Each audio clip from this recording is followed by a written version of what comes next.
RDC, CAA, King of King, alula tellement ba client na ye, akana kozala proche na bango, pona kokubisa masolo, CPLAS na CPLAS, nenga mesana, boye suite ya modernisation, ya piste ya aéroport ya Luano na Lubumbashi, Fly CAA outi ko modifier programme ya vol na ye, kaka pona kotia pio, pe à l'aise ba client na ye, désormais, horaire de vol les aboyés, Kinshasa Lubumbashi, vol 7 sur 7, veut dire, semaine mobimba du lundi au dimanche, à partir de 7h45 Ngingo, ça la vol na yo na nenga professionnel qui toko, et bongo Kinshasa Goma, 5 jours la semaine sur 7, à partir de 15h30, Kinshasa Mbujimai, 6 jours sur 7 la semaine, à partir de 8h40, ah, Fly CAA, Banamboka Batali gauche, Batali droite, yo na yo, et siliteo, Kinshasa Kananga, 9h15. Kinshasa Gemena, 9h15. Kinshasa Mbandaka, 14h15. Kinshasa Kindu, 8h juste. Pe Kinshasa Kisangani, 9h juste. Bon, si Mbappé Boebake depuis 1992, 32 ans le long de service à peuple, c'est à lundi sa régularité, ponctualité, sécurité, Bakisa confort. Pour ne pas voler sur Totangi, Boko Zoyango na bavion na ye Pifo, Airbus en 320, Airbus en 330, Nzambe ya Bilengi, Congo Mobimbe Bandimayo, Bisengo ya Fly CAA, Nkembo na Nkembo, leader. Voilà mon abolandi info lingala journal ya peuple mbote na bino nyoso tu bozi occasion ya kolanda basango na biso to fungoli basango na bango pour noter bino ndenge chef de l'état Félix Antoine Tshisekedi Tshilombo pona kosili sa visite na ye kuna na Jamena na Tchad azwaki bongo ba honor ya ndenge na ndenge pe abetaki masolo en huis clos na homologue na ye Idriss Déby oyazali basolo qui pendant 2h30 hérité mapinemi apesi bino ba détail. Pour sa visite de Tanaye, N'Djamena, capitale ya Tchad, mardi chef de l'État Félix Antoine Tshisekedi Tshilombo a zouaki droit na ba honneur militaire na palais présidentiel, azala qui accompagné na homologue na ye Mahatma Idriss Déby Itno, a passaki ba troupe en revue, basala qui sali au drapeau pe ba hymne national et yembamaki na solennité nyonso ba honneur et pesamelaki et paye chef de l'état Félix Antoine Tshisekedi Tshilombo na ndenge ya kosakana te ba deux chefs d'état c'est-à-dire Félix Antoine Tshisekedi Tshilombo et longona Mahamat Idriss Déby Itno ba betaki masolo na huis clos pendant 2h30 mobimba après ba passaki en revue ba sujet et intérêt commun mingi penza ba dossier sécuritaire lokola menace terroriste na Sahel pe agression au Rwanda azali kosala na est ya République démocratique du Congo balobela kipe ba relation bilatérale entre ba mboka nyonso mibale sur le plan sécuritaire ba insista ki mingi pour la communauté internationale ba ye ba na kota en œuvre pour na ko appuyer ba effort ya kimia pe ya sécurité et longona stabilité na Afrique mingi penza pe na mokili mobimba na ngambo mosusu ba président Félix Antoine Tshisekedi Tshilombo et longona Mahamat Idriss Déby batalisaki volonté na bango ya kokolisa ba relation tant économique que politique que diplomatique et longona katuna RDC pe Tchad tête à tête oyo et l'andisamaki na cérémonie ya signature il y a 3 accords ya coopération accord cadre ya coopération globale accord et exemption ya visa réciproque pour na citoyens ya mboka nyonso pe accord ya consultation diplomatique régulière bosimba ke commission moko ya munene commission mixte RDC Tchad bakosangana mikolo ezali koya na ville ya Kinshasa boye chef de l'état Idriss Déby ye akosa la visite officielle na RDC président Tshisekedi azwaki avion na ye na suka ya après-midi pour na kozonga na Kinshasa capitale ya République démocratique du Congo. Na séjour na na Tchad, chef de l'État Félix Antoine Tshisekedi Tshilombo a inauguré avenue Félix Antoine Tshisekedi Tshilombo na cœur ya Jamena capitale ya Tchad. Accompagné na premier ministre tchadien Alamahe Alina pe madame le maire ya N'Djamena Balchiret Fatime Zara Douga, président Félix Antoine Tshisekedi Tshilombo a inauguré mardi avenue oyo ba rebaptisé yango na kombo na ye na cœur ya capitale tchadienne N'Djamena. Ezali molai ya 1,6 km boy artère oyo et commis désormais na kombo ya Félix Antoine Tshisekedi Tshilombo. Ezali cadeau oyo et pesamelier et pas ya peuple tchadien pour honorer implication na ye lokola facilitateur ya communauté économique des États d'Afrique centrale CAC na mokuse na résolution pacifique ya crise politique na Tchad. ezalaki honneur moko monene ya koassiste selon ye na inauguration ya avenue oyo ezwami na kombo na ye. Chef de l'État alobi akumisi seigneur oyo apesi chance pour na kosouligner pe kotalisa grandeur ya ba lien fraternel oyo ezali kosangisa peuple tchadien et longona peuple congolais ndenge Félix Antoine Tshisekedi Tshilombo alobi bosimba que depuis lundi na pokwa président Félix Antoine Tshisekedi Tshilombo a entamé qui visite d'état na N'Djamena oyo ezali accès na renforcement ya ba lien d'amitié pe ya coopération entre RDC na Tchad na raison ya rôle oyo azali ko jouer en tant que facilitateur ya processus ya transition tchadien boye azalaki élevé na d'unité na grand croix ya ordre national ya Tchad oyo ezali grande décoration honorifique ya mboka oyo babengi Tchad. Président ya Assemblée nationale, professeur Vital Kamerhe, président ya bureau d'âge ya Sénat, honorable Pascal Kindwelo, babeta ki masolo mardi 25 juin et pa wapi balobela ki ba activité parlementaire ya deux chambres. Héritier Mapindemi, azaki kuna konta info lingaya. Président de l'Assemblée nationale, professeur Vital Kamerhe et longona président ya bureau d'âge ya Sénat, honorable Pascal Kindwelo, ba betaki masolo mardi 25 juin, ba échangea ki mingi pona oyetali ba activité parlementaire ya deux chambres. Ezalaki occasion pona président ya chambre haute ya parlement. Pascal Kindwelo a félicité Monsala Oyo et Salimi na chambre basse ya parlement na bokambemi ya président Vital Kamerhe na session ya mars Oyo et outi ko se clôturer pe a souhaité bango ba vacances kitoko pour na ba collègues députés nationaux nyonso ye a informé ki pe collègue na ye ya Assemblée nationale na avancement ya processus Oyo a côté en place kalamingité et komimambe ngo bureau définitif na niveau ya Sénat. Bosimba ke tête à tête oyo ezali exercice moko ordinaire pe régulier pambate République démocratique du Congo azana parlement bicaméral. Kaka Masola chambre basse parlement bosimba ke président ya Assemblée nationale honorable Vital Kamerhe ayamba ki mardi 25 juin na cabinet na ye groupe moko ya ba jeune député oyo bayaki ko informer président ya Assemblée nationale structure na bango basali na kombo ya réseau des jeunes parlementaires de la 4e législature. Héritier Mapindemi a fait ba détail. Groupe Yaba députés nationaux, Babetaki Masolo, mardi 25 juin 2024, et le mona président ya Assemblée nationale, honorable Vital Kamerhe, Ezalaki Bongo, na cabinet naye na palais du peuple. Bazalaki composé majorité Yaba jeune, élu ya peuple, Oyo Bayaki ko informé et pas ya président Vital Kamerhe, création ya structure na bango, Oyo Basali, Babengi Yango, réseau des jeunes parlementaires de la 4e législature. Président de l'Assemblée nationale, professeur Vital Kamerhe, yé alingi a imprimé ba nouvelle valeur na kati ya deuxième institution ya mboka pe andimi ko soutenir ba jeunes parlementaires oyo baza lokola na slogan travail, unité, paix, émergence. Président Vital Kamerhe a sepelaki mingi na slogan na bango oyo ezali kokuta na vision ya chef de l'État Félix Antoine Tshisekedi Tshilombo ya kokotisa jeunesse na processus ya développement ya RDC en tant que ba jeune parlementaire balobi bazali conscient ya responsabilité oyo bango bazana yango pour na ko faire avancer mboka na nzela ya développement ndenge honorable bimwa la Roger atalisaki ba jeune député nationaux oyo bazali regroupé na réseau bango bazali déterminé ya ko accompagner président de l'Assemblée nationale, professeur Vital Kamerhe, yé na charge na yé ya concrétisation ya vision ya chef de l'État Félix Antoine Tshisekedi Tshilombo na deuxième quinquennat na yé. Boye Vital Kamerhe ayukaki bango pe apesi bango bénédiction na yé a rassuré bango na soutien na yé pour être à souligner que jeunesse et sengeli a contribué makasi na développement pour na kotombo la communauté pe koluka progrès. Totikal Karalangambo, Assemblée nationale pour l'hôtel Sabino Ndenge, premier vice-président de l'Assemblée nationale, professeur Jean-Claude Isaac Tshilumbayi, a Salaki, mise au point pour la mission Oyo Ekome, ma président de l'Assemblée nationale, honorable Vital Kamerhe, na Montréal, Kuna na Canada, pour participer à la 49e session, il y a plénière, il y a assemblée parlementaire, il y a francophone héritier, ma bénémi a fait Sabino compte rendu.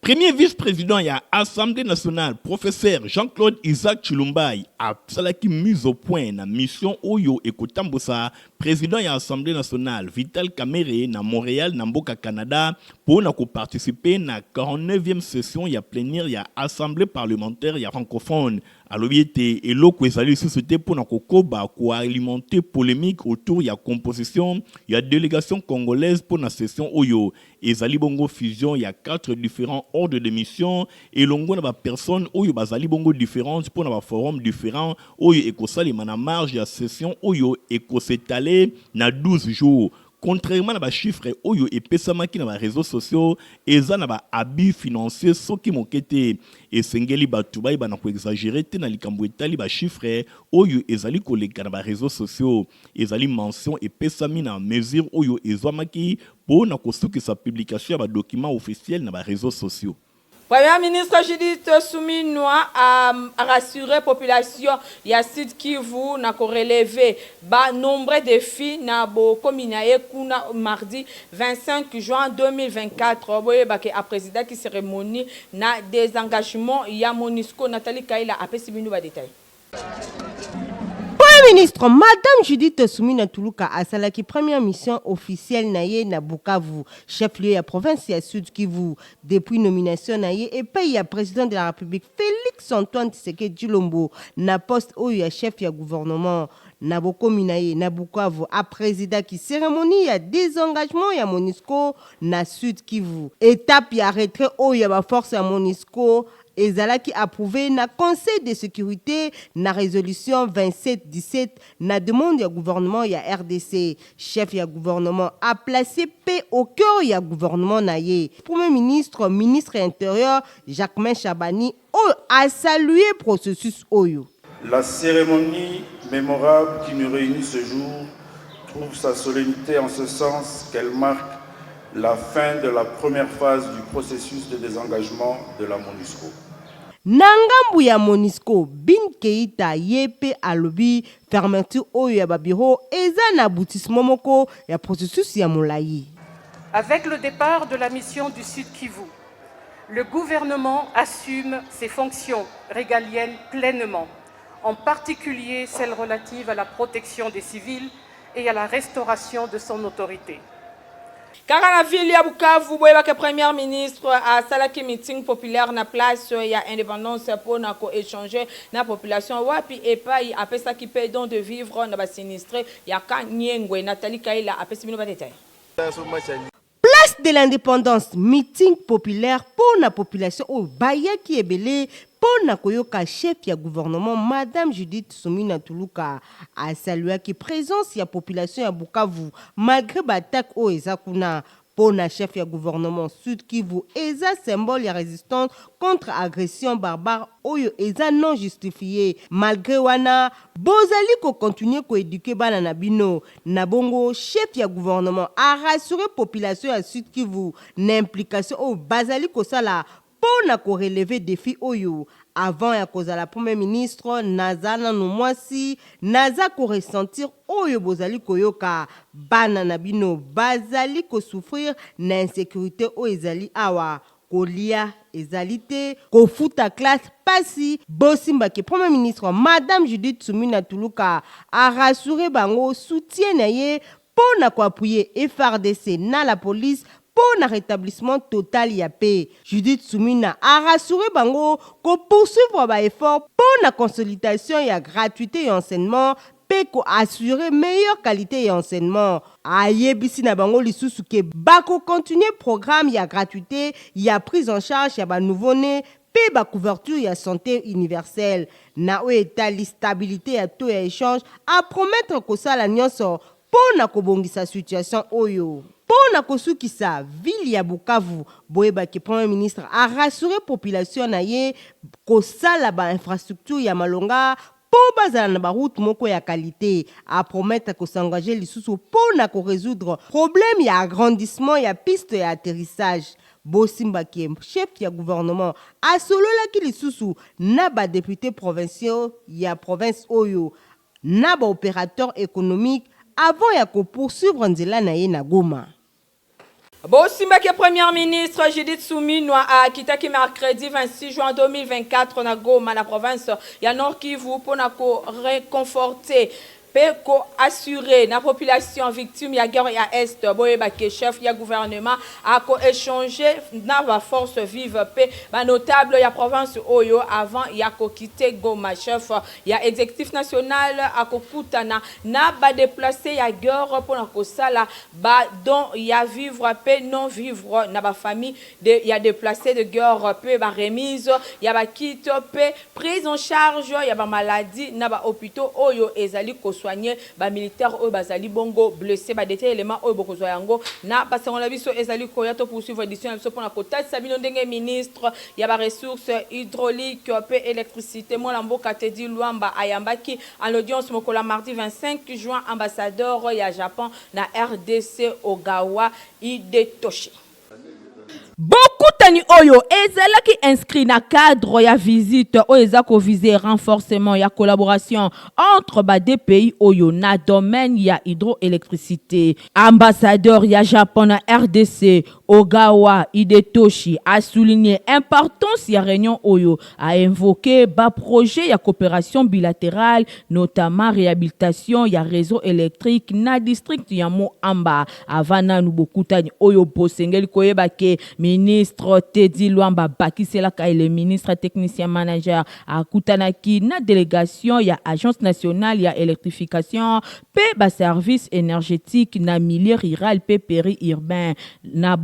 na réunion yango ba discussion et apporta qui pour na vision ya gouvernement na matière ya électrification pe service énergétique. Augustin Kabase, le président ya conseil d'administration ya Anser, a souligné importance ya beaucoup tani oyo ezali pour na orienter ba mission ya agence, a rappelé rôle clé ya Anser na électrification ya ba zone rurale pe périurbaine, a souligné nécessité ya ko soutenir développement local. Bosengeli koyeba ke ministre Teddy Luamba a exprimé volonté naye ya ko relever ba défi na ko bénéficier ka soutien pe écoute attentive ya ba interlocuteur. Ba embouteillage mikolo o eza makasi na ville province ya Kinshasa, surtout ezo banda mingi na pont Mateteti ko koma na ba commune o ezo mibongo kuna na Tchangu to yebite soki eza kindoki to nini hérité mapinemi apesi bino ba explication.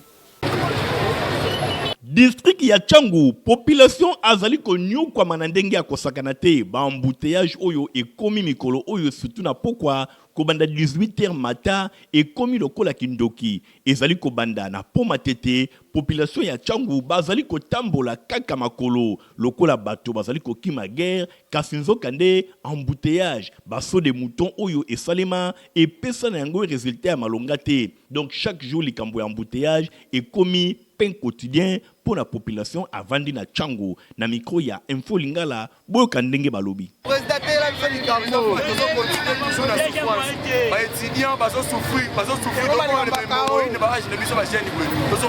Cette fois-ci que c'est qui nous avons pas le peuple d'arbre pas d'abord on est en goyo nous avons makolo dollar pour tout le batati na 30 si donc on va décembre on a 40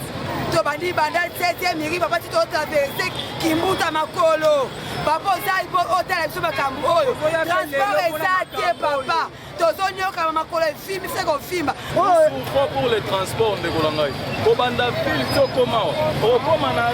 recevoir azobelela odessa 300 où est le gouvernement. Chaque jour kotambola makolo boye ezali kopesa pasi na ndenge ya kosakana te. Entrée à Petro Congo, entrée en Njili quartier 1, entrée Kimbuta nyonso ekomi pasi pona kolongwa po Matete okoma ata na Kimbuta na quartier 1 na commune ya Njili esengeli kozala combattant préparer kaka ndenge nini okobeta makolo pona ko atteindre ba kingasani ba mikondo pe bisika na bisika likambo ya transport ata oza na mbongo na poche bosana yango. Population ya Tchangu basengi na ba autorité basala makasi pona ko réguler circulation awa na district ya Tchangu pamba te embouteillage ekomi na yango lokola kindoki ekomi bilei na bango ya mikolo nyonso.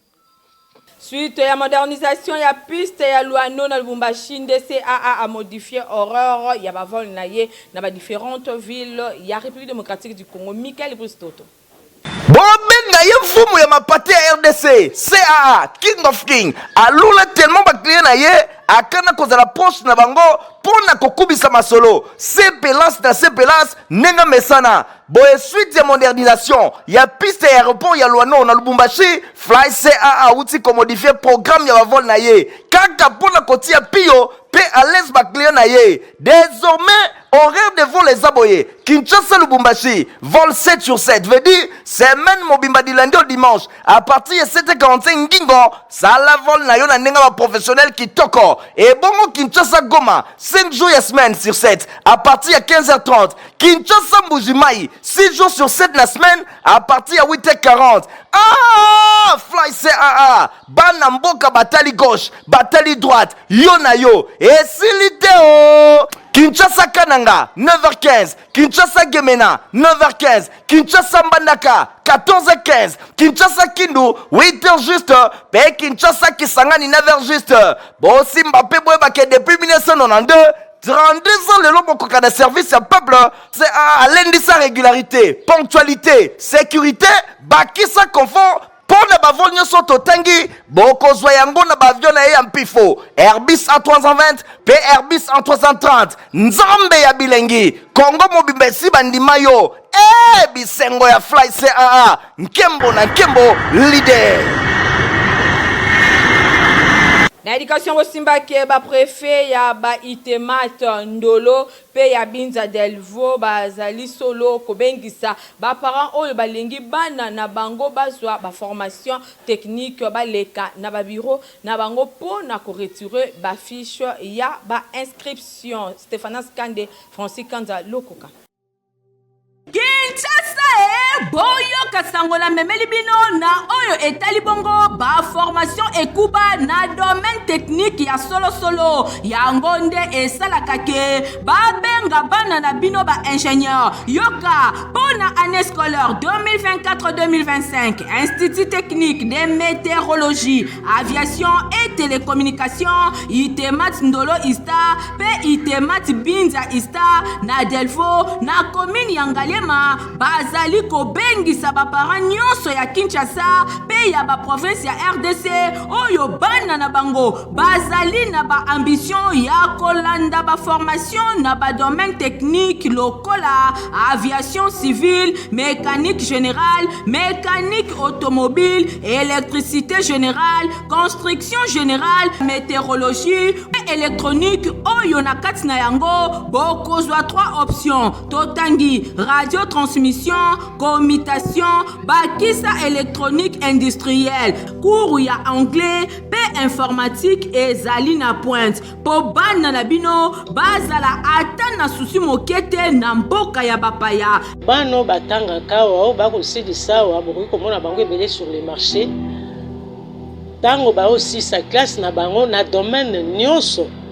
azana makoki ya ye moko kosala musala o ya ye koliawa a créer entreprise na ye yango na bengi bino boya ebele ba option nyonso oyo totangi bokokuta yango na basite na bango nyonso mibale c'est-à-dire na itemat ndolo na itemat mbinza na Ngalema quand météo avenue Metelsat numéro 1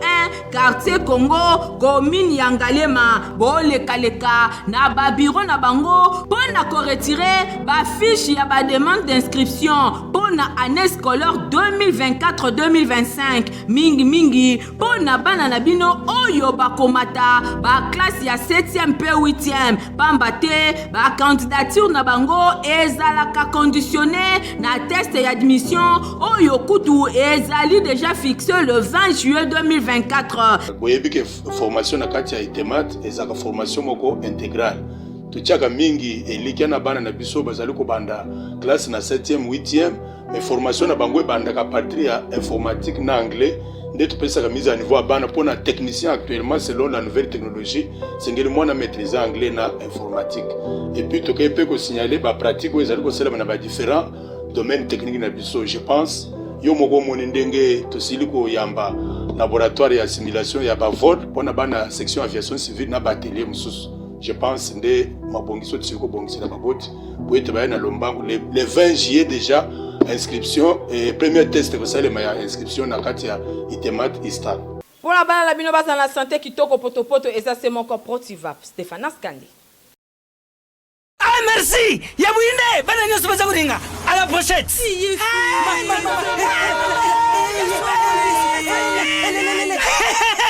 Vous allez quoi, mais Protivap est donné la protéine et énergie.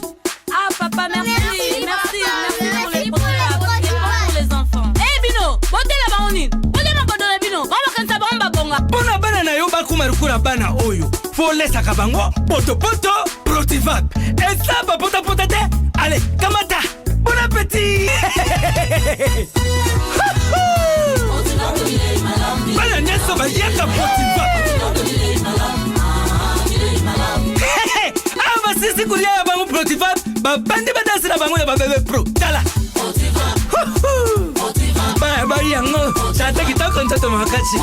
Tukana mbimbi, oyo tukana mbimbi. Makusa, Protivap, poto kitoko pona ba bébé pro. Male to comme ko pusa na suka ya basango na biso Micho Mabasi asale bino info météo.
Tozana avis de recherche awa bolanda lecture nango na mongongo ya héritier Mapindemi.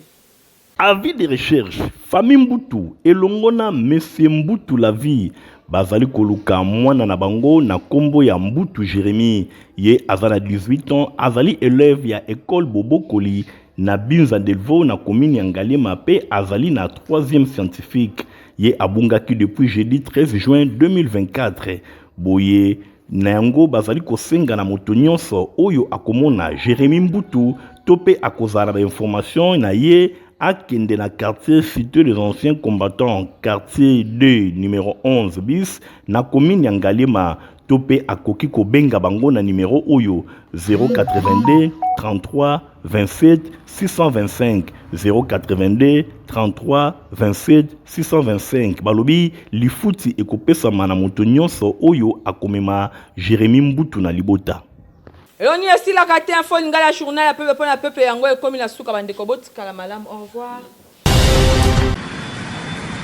Bobenga ye mfumu ya mapate ya RDC CAA King of King alula tellement bakliye na ye akana kozala poche na bango pona kokubisa masolo CPLAS na CPLAS nenga mesana boye suite ya modernisation ya piste ya aéroport ya Luano na Lubumbashi Fly CAA uti ko modifier programme ya vol na ye kaka pona kotia pio pe à l'aise bakliye na ye désormais horaire de vol les aboyés Kinshasa Lubumbashi vol 7 sur 7 veut dire semaine mobimba du lundi au dimanche à partir de 7h45 ngingo ça la vol na yo na nenga ba professionnel qui toko et bongo Kinshasa Goma 5 jours et semaine sur 7 à partir de 15h30 Kinshasa Mbujimai 6 jours sur 7 la semaine à partir de 8h40 ah Fly CAA bana mboka batali gauche batali droite yo na yo et siliteo Kinshasa Kananga 9h15 Kinshasa Gemena 9h15 Kinshasa Mbandaka 14h15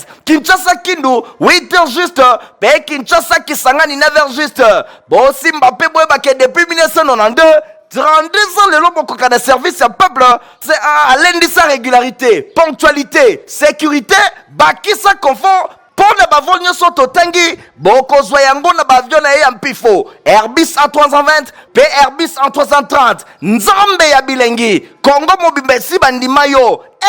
bisengo ya fly CAA nkembo na nkembo leader